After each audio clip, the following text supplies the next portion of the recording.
कोई भी आता है जय भीम बोलता है, बात करता है, हम सब इकट्ठा हो जाते हैं। तो ये जो चेतना आई, ये कहाँ से आई बहन जी? ये हमारे महापुरुषों का आशीर्वाद रहा ना। हमारे महापुरुष लोग जो संघर्ष किए, बाबा साहब जो अपने जीवन में संघर्ष किए, उसके बाद साहब कांशी राम आए। साहब कांशी राम जिस जमाने में सरकारी नौकरी करते थे, उस जमाने में हम लोगों के पिता लोग, दादा लोग पढ़ने नहीं जा पाते थे।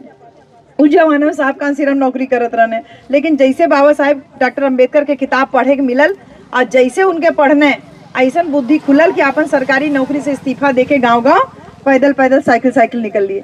जाने कितने दिन, जाने कितनी रात साहब कांशी राम भूखे प्यासे रहे, लेकिन कभी शिकायत नहीं किए कि मैंने अपनी सरकारी नौकरी छोड़ दी, मैं चाहता तो ऐशो आराम से जिंदगी बिता सकता था। मन में खाली एक जुनून था, लोगों को ऐसे ही इकट्ठा करते थे, संगठित करते थे और उनको बताते थे कि तुम्हारा वोट ज्यादा है, तुम्हारी संख्या ज्यादा है, तुम्हारी हिस्सेदारी ज्यादा होनी चाहिए। तब साहब जब ये नारा दिए, वोट हमारा, राज तुम्हारा नहीं चलेगा, नहीं चलेगा। जब ये नारा साहब कांशी राम दिए और साहब बताते थे, जैसे हमारे मुसाफिर भाई है, आपके जैसे जितने पुराने साथी यहाँ बैठे हुए हैं, आप लोगों को जब साहब कांशी राम बताते थे कि एक दिन हम भी हुक्मरान बनेंगे, एक दिन हम भी राजा बनेंगे, तो लोग ऐसी बड़ी बड़ी आंखें फाड़ फाड़ के उनको साहब कांशी राम को देखते थे कि ऐसा कैसे हो सकता है, हमारी कोई कीमत नहीं है, हम लोग हरवाही कर रहे हैं, नाल काट रहे हैं, अपना अपना जातिगत पेशा में हैं, तो हम लोग कभी राजा भी बन सकते हैं। तो लोग आंखें फाड़ फाड़ के सुनते थे कि साहब ऐसी बातें कर रहे हैं, लेकिन साहब के मन का जो निश्चय था और साहब की आंखों की जो सत्यता थी, जो चमक थी, वो इस बात को लोगों को समझने के लिए मजबूर की कि नहीं, जो साहब कह रहे हैं वो सही है। और जब ये नारा आगे बढ़ा कि वोट हमारा, राज तुम्हारा नहीं चलेगा, नहीं चलेगा, इसी बीच में माननीय बहन कुमारी मायावती जी का साथ मिला साहब कांशी राम को।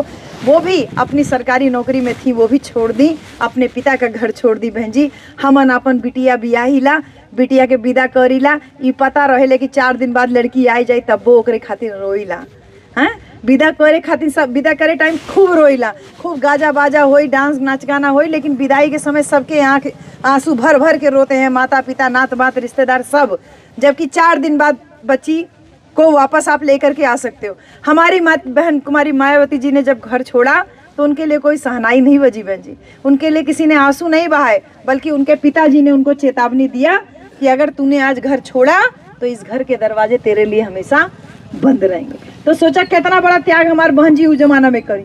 चाहती तो पिता का धमकी सुन करके चुपचाप घर में रहती, लेकिन पिताजी की तरफ मुड़ के नहीं देखा, निकल पड़ी वो भी साहब कांशी राम के साथ साथ गांव गांव गली गली घूम घूम करके नारा लगाने, वोट हमारा, राज तुम्हारा नहीं चलेगा, नहीं चलेगा। तो इस नारे की क्रांति ऐसी आई कि 84 में पार्टी बनी और 89 में बहन जी पहली बार सांसद बनी। यानी पार्टी बनी 84 में, 5 साल के अंदर हमारे बहन जी सांसद हो गई। और इसी आजमगढ़ की धरती से रामकृष्ण यादव जी भी बहन जी के साथ सांसद हुए, और आजमगढ़ में हुए, बहन जी बिजनौर से हुई, और एक पंजाब के फुल्लौर सीट से एक सांसद हुए। पार्टी बनने के 5 साल के अंदर बहन जी हमारे पास 3 सांसद और 13 विधायक थे। ये एक बड़ी जीत थी। एक नई पार्टी जो बनी उसको साहब कांशी राम ने उसके लिए कितना मेहनत किया। सन 67 में साहब कांशी राम नौकरी छोड़े, 77 से लेके 78 में बामसेफ बनाए, और तमाम 15-16 साल तक साहब कांशी राम गांव गांव घूम घूम करके समाज को खाली मजबूत करने का, इकट्ठा करने का काम किए। और इस मजबूत करने की दौड़ में एक बार गुजरात में साहब कांशी राम पहुंचे तो अब भरी सभा लगी थी। साहब ने कहा, सवेरे का टाइम था, साहब ने कहा मुझे नहाना है। तो अब आदमी लोग तो खुले में कहीं भी नहा लेते हैं, सबने कहा साहब यहीं नहा लीजिए। साहब ने कहा नहीं, मैं कार्यकर्ताओं के साथ खुले में नहीं नहा सकता हूँ, मुझे कमरे में कहीं, मतलब बाथरूम हो या कहीं थोड़ा कवर एरिया हो, वहाँ मैं नहाऊंगा।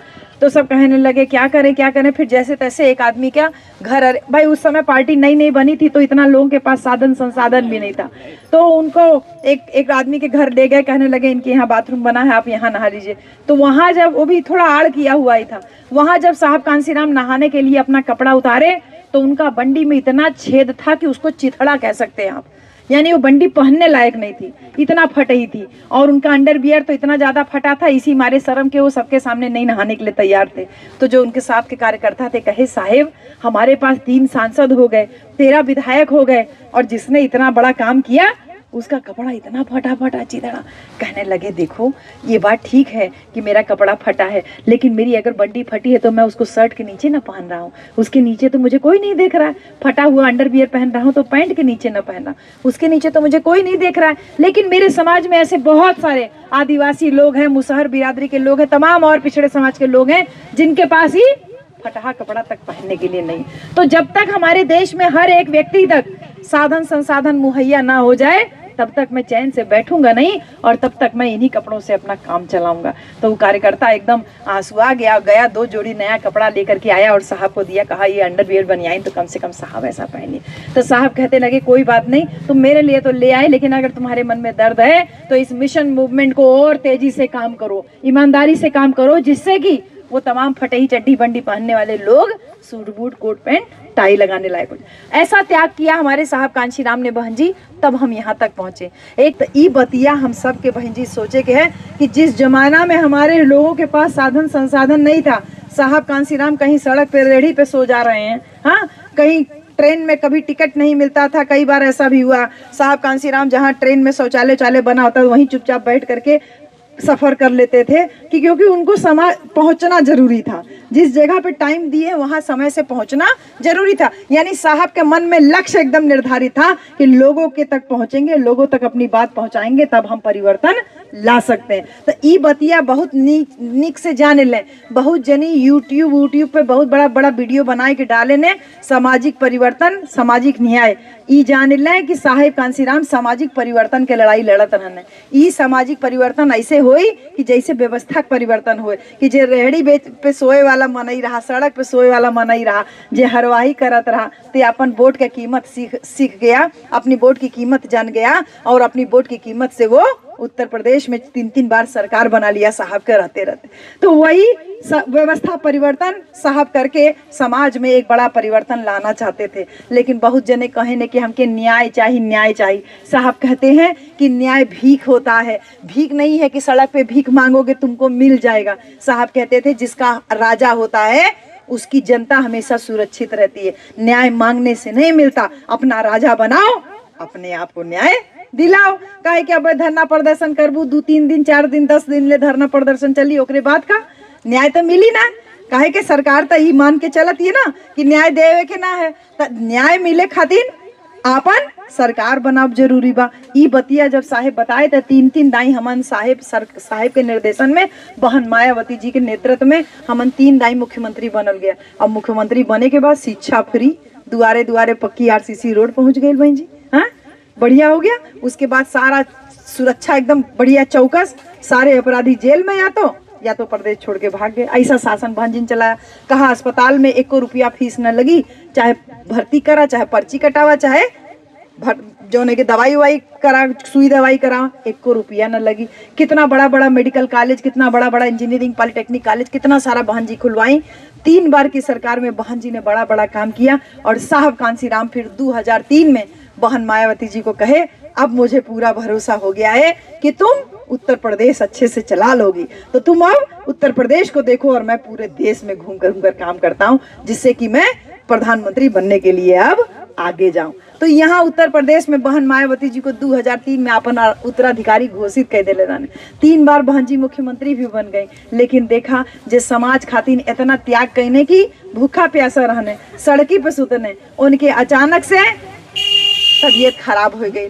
काहे के देखा जब बड़ा लक्ष्य दिमाग में रहा तो अपन सेहत के आदमी ध्यान ना देला, तो जब सेहत का ध्यान नहीं दिए तो शुगर BP तमाम बीमारी साहब को घेर ली। और अचानक से एक दिन हैदराबाद में एक सभा में बोलते समय साहब कांशीराम को ब्रेन अटैक पड़ जाता है, ब्रेन स्ट्रोक हो जाता है और साहब कांशीराम वहीं गिर जाते हैं। उसके बाद साहब दोबारा नहीं उठ पाते। बहन जी पूरी जिम्मेदारी उठा लेती हैं, साहब को भी अस्पताल में देखभाल करती हैं और इधर पार्टी का भी कमान संभालती हैं, और इसके अलावा पूरे देश भर में घूम करके प्रचार भी करती हैं। तो कितना बड़ा उनके ऊपर जिम्मेदारी आ गया कि पिता समान साहब कांशीराम की सेवा किया उन्होंने अंतिम समय तक, और फिर पार्टी के कमान भी बखूबी संभाली। और 9 अक्टूबर के बहन जी आज से ठीक 10वें दिन की बात ये कि 9 अक्टूबर 2006 को साहब कांशीराम हम लोगों को छोड़ के चले जाते। साहब दुनिया से चले जाते हैं बहन जी, हमन तो अनाथ हो गए। बहन जी ने अपना दृढ़ निश्चय कायम किया। जैसे पिता का घर छोड़ते समय अपना निश्चय नहीं तोड़ी, वैसे ही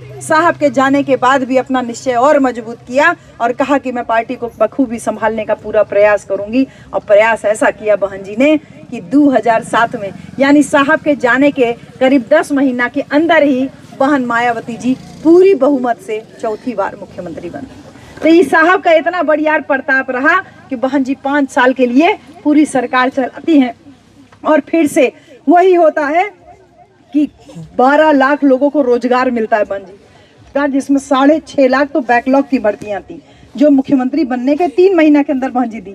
सोचिए बहन जी, आज तक किसी के भी सरकार में जितना रोजगार कोई दे नहीं पाया। बहन जी का पहले टारगेट था कि हर गांव में एक सरकारी नौकरी पहुंचे सफाई कर्मचारियों के रूप में।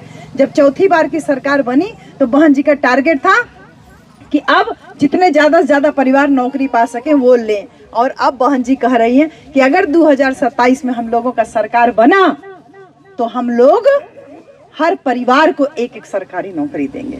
तो बहन जी जो ठान लेती हैं वो काम जरूर करती हैं। लेकिन हमारी प्यारी बहन जी लोग ये बतिया जानला कि हमन के लड़का के शिक्षा फ्री रही बहन जी की सरकार में। आज तो शिक्षा फ्री ना है, हाँ? बहन जी के सरकार में सारे गुंडा मवाली जेल में थे और गांव गांव पुलिस दौड़ती थी। ये 100 नंबर पुलिस बहन जी के समय का शुरू किया हुआ है। गांव गांव दौड़ती थी पुलिस, कहती थी कोई अत्याचार जुल्म हो तो बताना। लेकिन आज का क्या हालत हो गया है कि आज अगर हमारे ऊपर जुल्म अत्याचार हो, FIR लिखाने जाओ, पता चला बदले में अपने ऊपर FIR हो जा रही, बहुत जगह सुनने में मिल रहा। हाँ, तो यानी जनता भी सुरक्षित भी नहीं। जिस दिन साहब हमको छोड़ के गए थे वो 9 अक्टूबर आने वाला है। तो बहन जी कह रहे हैं कि अब की बार हम सारे लोग इकट्ठा मिलजुल करके साहब को श्रद्धांजलि दिया जाए। बहन जी कार्यक्रम तो हर साल होता है, लेकिन इस बार का मुख्य इसलिए है कि हमारी बहन जी उसको स्वयं संबोधित करेंगी। तो लखनऊ में 9 अक्टूबर को बहन जी ने आह्वान किया कि हम सब जने एक बढ़िया श्रद्धांजलि कार्यक्रम साहिब कांसीराम के पुण्यतिथि के अवसर पे रखा गया है। हम सभी लोग मिल करके उसको मनाया जाए। बहन जी हम आप सबसे अपील करने आए हैं कि 9 अक्टूबर को 2025 यानी आज से ठीक 9 दिन बाद आप सब लोग ज्यादा से ज्यादा संख्या में लखनऊ के मान्यवर कांसीराम स्मारक पहुंचे और साहब कांसीराम को श्रद्धांजलि दें। जितना ज्यादा संख्या में हम पहुंचेंगे बहन जी, हमन के पास धन तो है ना, हमन के पास खाली जल बल और मनोबल है। मन का बल बा और जन के बल बा। तो देखा रुपया पैसा तो हमन के पास ना है, लेकिन जनता का बल यानी जन बल दिखाए के अपन संख्या जहाँ ढेर दिखा ले तो अपन मन मजबूती होला ना।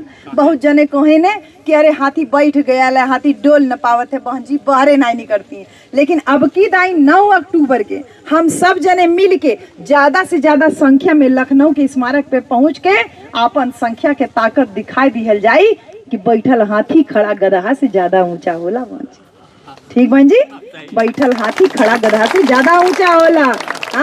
आज हाथी के ताकत के कम आकत है, हाथी बैठ गए ले। अगर हाथी बैठा हुआ है तो आप ये बताओ कि इतनी विपरीत परिस्थितियों में आप लोगों ने मुझे 2.25 लाख वोट दिया। ये 2.25 लाख वोट कैसे मिला? और कहते हैं बसपा खत्म हो गई है। तो बसपा जिंदा है, ये जिंदा दिली आपको और हमको दिखाना। बहन जी देखा हमके जिम्मेदारी देनी, मंडल पे लगौनी, हमके प्रत्याशी बनौनी, फिर प्रभारी बनौनी, या मंडल पे लगा देनी। तो हमन गौवा घूम के आप सब जने को बतावल जाता है कि बहन जी का संदेश बा। और जैसे आप सब जने ज्यादा संख्या पहुंची है तो बहन जी को ना अच्छा लगी कि देखा हमारे आह्वान पे इतना जनता जुटल बा। तो सब जने हम सबके जिम्मेदारी है कि 9 अक्टूबर के ज्यादा से ज्यादा संख्या में लखनऊ पहुंचल जाए। तो हमारे बहन जी कहनी कि पुराना दौर बहुजन समाज पार्टी का लेकर के आना है। जब हम चना भूजा लेके सतुआ पिसान ले करके चलते थे तब तो कोई कहीं ना गाड़ी लगाता था ना कोई रुपया पैसा देता था। तो वही चना भूजा लेके एक दिन बहन जी रात 10 बजे खाना पीना खाए के यहाँ से निकला, बस बुक करा लिया अपन। एक सेक्टर से हमन के निर्देश भयल बा, एक सेक्टर से एक बस यहाँ से लगनी है बहन जी। एक सेक्टर से एक बस लग जाएगी और सब जने जौने की रात के 10 बजे अगर यहाँ से निकलिए तो सुबह 2 बजे 3 बजे तक लखनऊ सब लोग पहुँच जाएंगे। टाइम से पहुँच जाएंगे तो टाइम से बहन जी को आप लोग देख भी लेंगे, भेंट भी हो जाएगा। काहे कि बहन जी ने कहा 7 बजे से 8 बजे के बीच में जनता अपना पहुँच जाए जगह पे। काहे कि बहन जी समय की बहुत पाबंद है। बहन जी 9 बजे बोली है तो मतलब 9 बजे बहन जी आ जाएंगी। 9 बजे बहन जी आ जाएंगी। 1 घंटे का कार्यक्रम होगा, 1 घंटा अपना बहन जी बोलेंगी, अपना बोल करके संबोधित करके श्रद्धांजलि दे के बहन जी चली जाएंगी। उसके बाद आप और हम मिल करके उस स्मारक पे चल करके वहीं पे हम लोग भी श्रद्धांजलि दिया जाएगा। तो मतलब उसके बाद हम लोग फ्री हो जाएंगे, हम लोग भी पूरा दिन भर अपना स्मारक घूमा जाएगा, फिर शाम को अपना बस पकड़ करके सब जने वापस हो जाए। तो बहन जी देखा, बहन जी कहती है पुराना दौर वापस लावे के है कि चन्ना भूजा भेली रखिला, एक दिन अगर सुखल खाना खाए के काम हो जाए तो कोनो बढ़ियार काम ना बहन जी। जब पार्टी बने रही तब तो कुछ नहीं रहा अपने पास। तो आज चुनावी दौर भी नहीं है कि कोई प्रत्याशी है तो भैया 2 गाड़ी तू लगा दे, 4 गाड़ी तू लगा दे, काहे के लखनऊ जाए के है, हाँ लखनऊ जाए के है। और इसलिए आपको और हमको मिल करके आपसी सहयोग से गाड़ी लगानी है बहन जी। ये हमारे विधानसभा अध्यक्ष जी बहुत मेहनत करते हैं, जगह जगह जाए के लोगन के तैयार करते हैं कि भैया देखा जे 150 दे वाला 150 दे 1500 रुपया दे वाला ते 1500 दे, जे 2000 4000 5000 वाला है ते उतना दे, लेकिन सब जने आपसी सहयोग से कम 1 गाड़ी जरूर कर लें बहन जी। तो ये आप सब लोगों से विनती है कि जे जाए वाला है ते सहयोग करबे करी, लेकिन जे ना जाए वाला है ते ज्यादा सहयोग करे, जैसे कि ज्यादा से ज्यादा संख्या पहुंचे ना बहन जी। देखा 1 गाड़ी छोटी करेंगी अगर बोलेरो तो 5000 से कम में बोलेरो बुक ना हुई है बहन जी। अब 5000 की बोलेरो में केवल 5 मनाई मैक्सिमम 6 आदमी जा पाएंगे, ठीक बहन जी, इससे ज्यादा तो नहीं जा पाएंगे। और 5 गाड़ी अगर बोलेरो करेंगे तो 25,000 रुपया भी खर्चा हो जाएगा। जाएंगे कितने 25 आदमी या 30 आदमी, लेकिन वही 20,000 25,000 लगा के अगर एक ठो बस बुक हो जाए तो उसमें 60 आदमी जा सकता है, हाँ बहन जी। तो ये आपसी सहयोग करके हमन के एक ठे बस बुक करके और आपन सहयोग वहाँ बहन जी के सामने देना कहे बहन जी। आपन लड़की ब्याह के लड़का बिटवा के जब ब्याह तय करल जाला, लड़की देखे जा लड़का देखे जा तो गाड़ी बुक करके जाल जाला ना, 200 2000 2500 वैसे खर्चा हो जाला। ओकरे बाद परीक्षा में जा 2500 2000 फिर खर्चा होला, फिर ओकरे बाद तिलक में जा फिर खर्चा हुई, ओकरे बाद जब शादी में दूल्हा के बारात निकली तब देखा 10 बोलेरो 20 बोलेरो बुक होली ना बहन जी। तो आज तक ले आमन अपन खाली लड़का बच्चा खातिर गाड़ी घोड़ा बुक कियल गयल, अब अपन पार्टी खातिर गाड़ी घोड़ा बुक कियल जाए बहन जी। अपन संख्या दिखी तब अपन मनोबल बढ़ी, काहे के देखा 2012 में सरकार बनी रही आ 2012 से लग गया 2025 13 साल हो गए। जौन लड़का 10 साल का रहा हुआ 23 साल का हो गया, हाँ जौन 12 बरस के रहा था 25-26 साल का हो गया। उसने तो बहन जी का शासन देखा ही नहीं, उसने बहन जी का रैली देखा ही नहीं, तो उसको कोई भी मूंछों पे ताव देने वाला नीला गमछा ओढ़ने वाला मूर्ख बना के लेके चला जा रहा है और हमारा बच्चा भी उसी के पीछे चला जा रहा है। लेकिन मिशन, विचारधारा और पार्टी हमारे लिए बहुत महत्वपूर्ण है। हमारा जिंदा है तब भी नीला दुपट्टा है, मर जाएंगे तब भी नीला कफन होगा, लेकिन इस नीले कफन पे अगर हाथी निशान नहीं होगा तो वो कभी भी हमारा साथी नहीं होगा। तो ये नीला झंडा हाथी निशान के साथ के हम लोगों को सब लोगों को साथ में 9 तारीख के पहुंचे के। तो कितना मनाई पहुंची है 9 तारीख के बताएं, कितने लोग पहुंचेंगे? अरे वाह, कितने जने पहुंची हैं? कितने जने पहुंची है भैया? हम तो पहुंचा, सब जने पहुंची हैं एकदम, जो हाथ उठा है।